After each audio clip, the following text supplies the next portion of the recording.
Alejandro Rebolledo, una voz autorizada en la prevención de la delincuencia organizada, narcotráfico, sanciones, lavado de dinero, fraude, corrupción, justicia, delincuencia organizada. Temas analizados por el doctor Alejandro Rebolledo, conferencista internacional y especialista en prevención de delincuencia organizada. Bienvenidos amigos, les saluda Alejandro Rebolledo. En esta oportunidad quiero hablarles de Al Capone. ¿Quién no ha escuchado el nombre de Al Capone en los locos años 20? Este sujeto que gobernó con un imperio del crimen en la ciudad de los vientos. Juegos de azar, prostitución, venta de narcóticos, asesinatos, sobornos, extorsión, robos.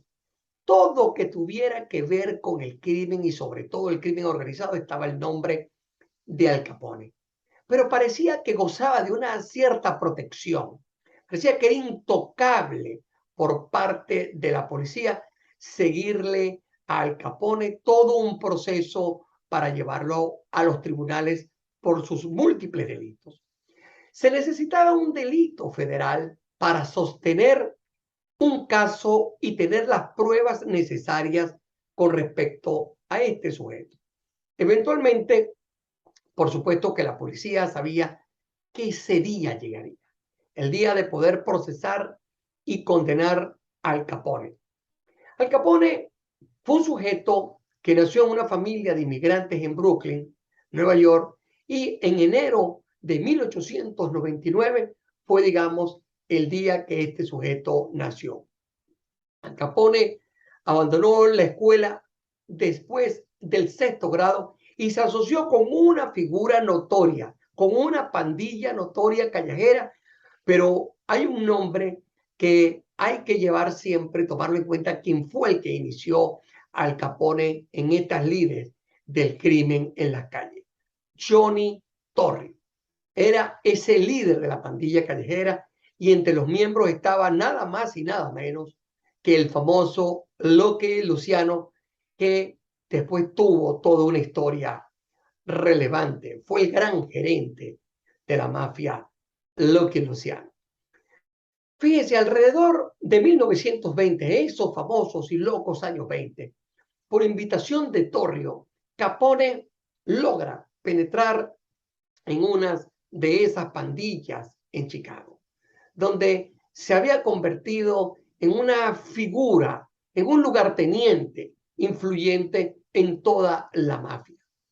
Al Capone logra penetrar y lograr los primeros delitos, las estafas generadas por la promulgación de la enmienda muy famosa de prohibición de ventas, de elaboración y distribución tanto de licores como cervezas. Ese fue en los famosos años 20 algo que ocurrió y que llevó a que estos criminales lograran una industria de crecimiento de contrabando y pudieran lograr una red a lo largo de todos los Estados Unidos para llevar sus objetivos criminales. Torrio llevó a Al Capone porque pretendía aprovechar al máximo las oportunidades para que fuera creciendo de esta manera este negocio ilegal. La mafia desarrolló interés en todos estos negocios ilícitos, en el campo de la limpieza y el teñido y cultivo influencia que tuvo importante en esa época con funcionarios públicos para que pudieran estos ampararlo y pudieran ellos de alguna forma cuidar todas estas fechorías. Por supuesto, aunado a los sindicatos y a las asociaciones de empleados. Ahí fue creciendo de esa manera Al Capone, tejido a lo largo y ancho de Chicago, Nueva York, pero apadrinado por Torrio. Torrio logró un liderazgo total en la pandilla por la muerte de otro cabecilla importante que fue Vin Colosimo, y Capone ganó experiencia y pericia como su fuerte brazo derecho. Al Capone tiene una de las historias más relevantes en torno a los asesinatos y drásticos como era en esa época. En 1925 Al Capone se convirtió en el jefe cuando Torrio, gravemente herido en un atentado de asesinato, entregó el control y se retiró a Brooklyn. Al Capone logra ya tener otro estatus dentro de la mafia para avanzar más rápidamente en función de lograr su objetivo. Capone se había ganado, digamos, una reputación importante en esa época, en 1925, temible en las despiadadas rivalidades entre las pandillas.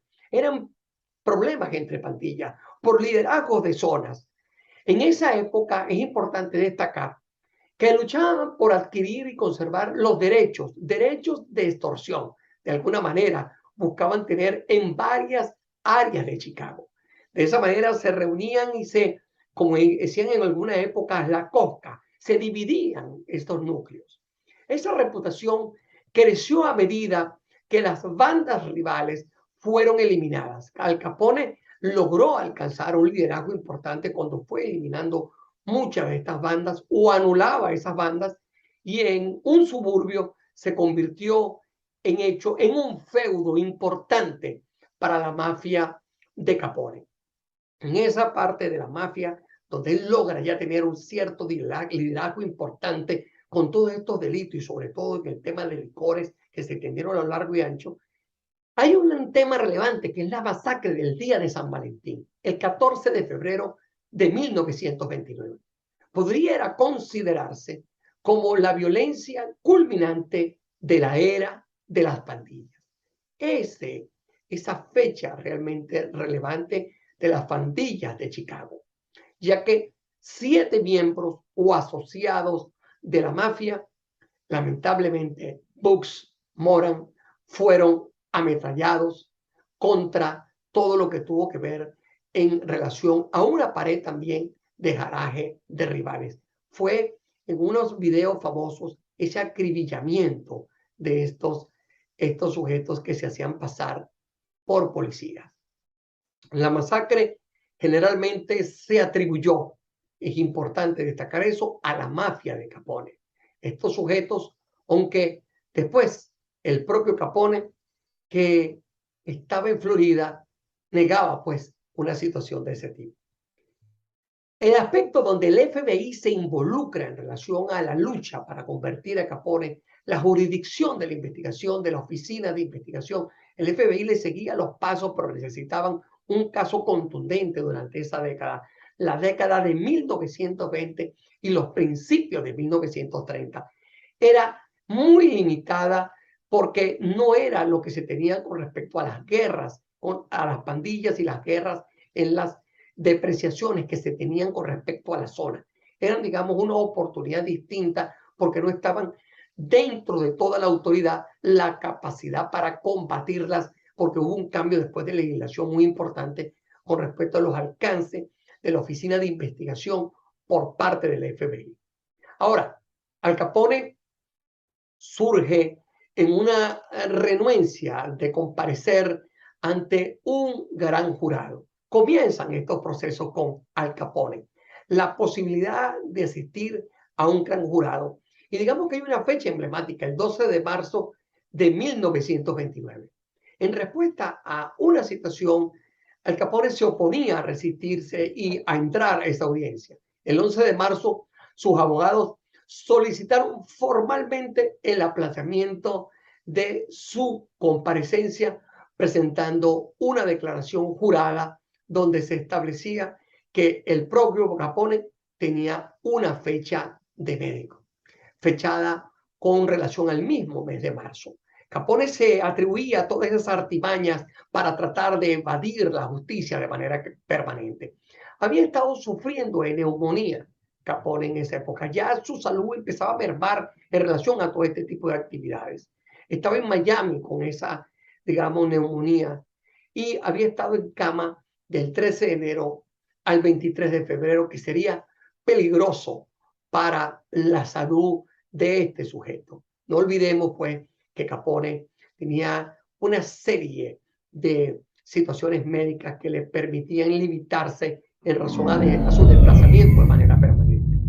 Su fecha de comparecencia ante el gran jurado se restableció para el 20 de marzo.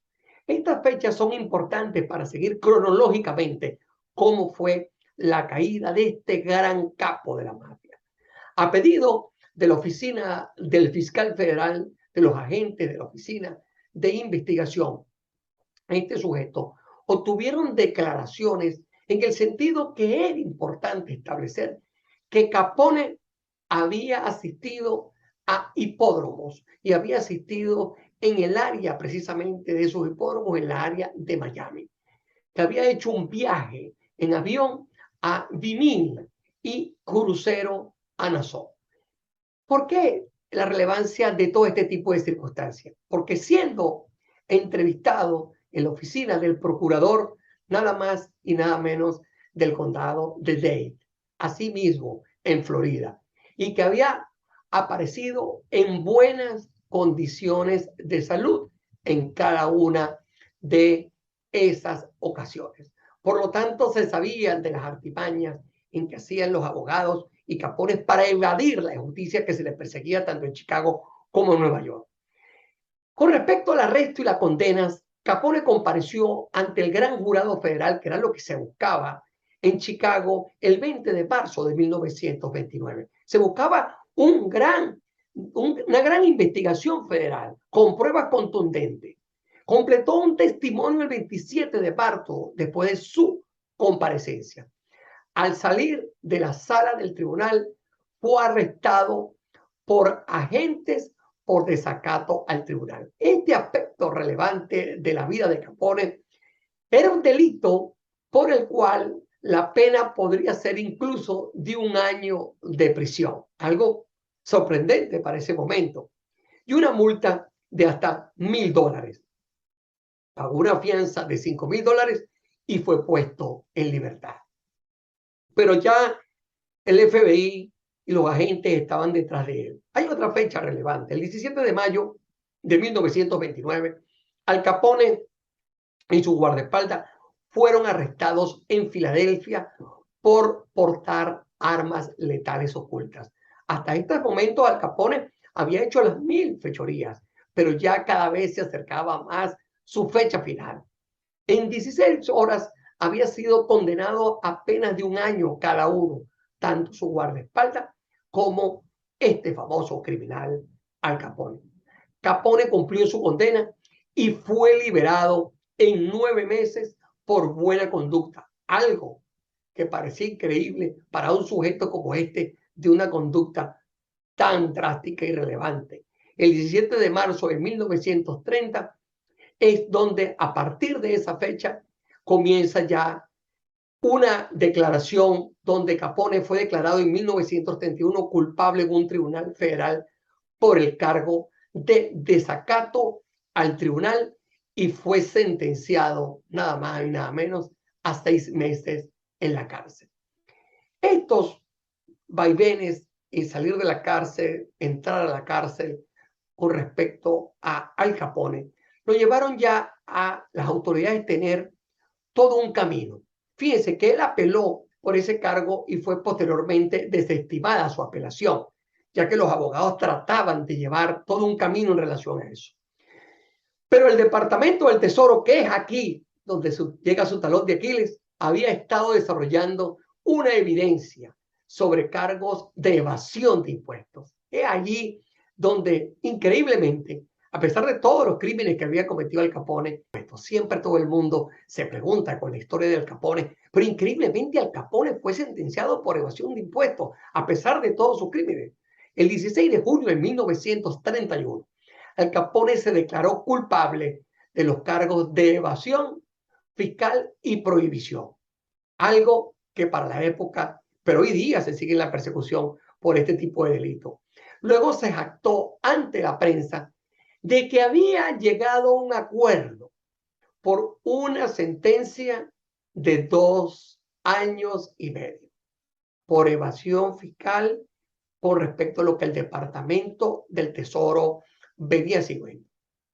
Pero el juez presidente le informó que el juez, no estaba obligado por ningún acuerdo. Él fue fija una posición firme, destacada en ese momento porque había mucha corrupción. Capone luego cambió su declaración a no culpable. En esos años había mucha corrupción en este tipo de estamentos. El 18 de octubre de 1931, Capone fue condenado después de juicio y el 24 de noviembre fue sentenciado a 11 años en una prisión.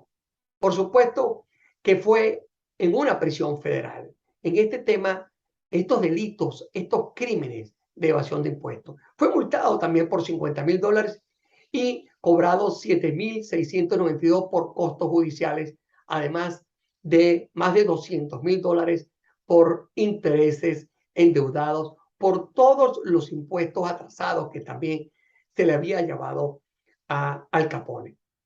Aquí destacando lo siguiente: la sentencia de desacato al tribunal, que era una de las características de Capone, no quería tener que cumplir, por supuesto, ninguna. En razón de ello, evadía permanentemente con respecto a sus abogados, la justicia. Mientras esperaba los resultados de las apelaciones, Capone fue confinado a una cárcel del condado de Cook, un sitio donde relevante también por sus características, pero era importante para la época. Tras la denegación de las apelaciones, ingresó a la penitenciaría de los Estados Unidos en Atlanta, donde cumplió, por supuesto, esa condena que todo el mundo esperaba por este criminal. Pero desde esa condena y después fue llevado a Alcatraz, que es donde se conoce. Alphonse Gabriel Al Capone saltó a la infamia como un gángster en Chicago durante la década de 1920 y principios de 1930. Fue uno de estos sujetos tan famosos que contar su historia de manera corta no es posible. El 16 de noviembre de 1939, Al Capone fue liberado después de haber cumplido 7 años, 6 meses y 15 días de cárcel. Por esta razón, Al Capone fue liberado, pagó todas las multas e impuestos atrasados. Y por supuesto, aquejado de paresia derivada de la sífilis que sufría este sujeto, se había deteriorado mucho durante todo su encierro. Al Capone empezó a sufrir mentalmente de toda esta tragedia con respecto a su enfermedad. Inmediatamente después de su liberación, ingresó en un hospital de Baltimore. Por cierto, hay algo importante de destacar. Para recibir ese tratamiento cerebral y posteriormente, después de ese tratamiento, se dirigió a su casa, una famosa casa en Florida, una propiedad de Palm Island en Biscayne Bay, cerca de Miami, que había comprado en 1928. Una casa hermosísima, una casa preciosa donde Al Capone había adquirido. Después de su liberación, nunca volvió públicamente a Chicago, a pesar de todo el liderazgo que tuvo como uno de los más grandes gángsters y criminales de esa época. Se había vuelto mentalmente un incapaz de volver a la política del AMPA. Ya se había un sujeto que deliraba en razón de su situación. En 1946, su médico y un psiquiatra de Baltimore, después de un examen, concluyeron que este sujeto, el famoso Al Capone, el Capone de Chicago, tenía la mentalidad de un niño de 12 años. La tragedia a raíz de toda la enfermedad que había sufrido llevaron a este sujeto a esto. Capone residió en Palm Island con su esposa y su familia inmediata en un ambiente, digamos, aislado hasta que llegó su muerte, la causa de un derrame cerebral y neumonía, que fueron lo que le diagnosticaron el 25 de enero de 1947. Ha sido la historia de este sujeto que muchos hemos escuchado a lo largo del tiempo. Al Capone, el gran gángster de Chicago, terminó con la situación terrible de una enfermedad en el estado de la Florida, en los Estados Unidos, muriendo y aquejado, pues, con una mentalidad de un niño de 12 años. Los invito a suscribirse al canal de Alejandro Rebolledo para que estén al día en cómo fueron las mafias y las organizaciones criminales en una época y cómo son en la actualidad. Hasta la próxima. ¿Tiene dudas? ¿Sospechas? ¿Cree ser víctima de estafa o fraude? Entonces no pierda tiempo y póngase en manos profesionales. Rebolledo Consulting Group, servicios integrales de investigación privada profesional, investigaciones familiares, corporativas, de seguros, soluciones de gobierno para el rastreo de capitales y bienes ocultos, todo bajo una absoluta política de confidencialidad. Un gran equipo de especialistas en investigación privada está dispuesto a ayudarle. Rebolledo Consulting Group, agencia de investigación privada, 786-818-4461 o visite rebolledoconsultinggroup.com. Licencia A 190023, licencia C 190085. Alejandro Rebolledo, una voz autorizada en la prevención de la delincuencia organizada, narcotráfico, sanciones, lavado de dinero, fraude, corrupción, justicia, delincuencia organizada. Temas analizados por el Dr. Alejandro Rebolledo, conferencista internacional y especialista en prevención de delincuencia organizada.